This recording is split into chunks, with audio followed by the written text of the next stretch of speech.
إنا لننصر رسلنا والذين آمنوا في الحياة الدنيا ويوم يقوم الأشهاد يوم لا ينفع الظالمين معذرتهم ولهم اللعنة ولهم سوء الدار.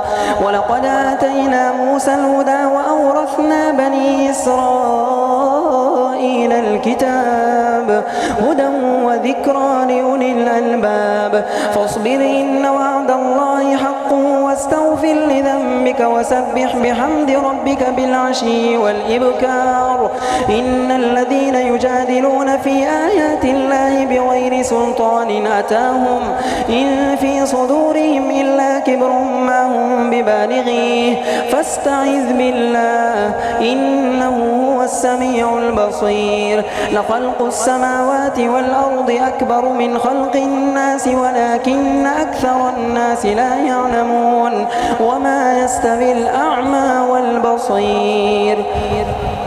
لخلق السماوات والأرض أكبر من خلق الناس ولكن أكثر الناس لا يعلمون. وما يستوي الأعمى والبصير والذين آمنوا وعملوا الصالحات ولا المسيء قليلا ما تتذكرون. إن الساعة لآتية لا ريب فيها ولكن أكثر الناس لا يؤمنون. وقال ربكم ادعوني أستجب لكم إن الذين يستكبرون عن عبادتي سيدخلون جهنم داخرين.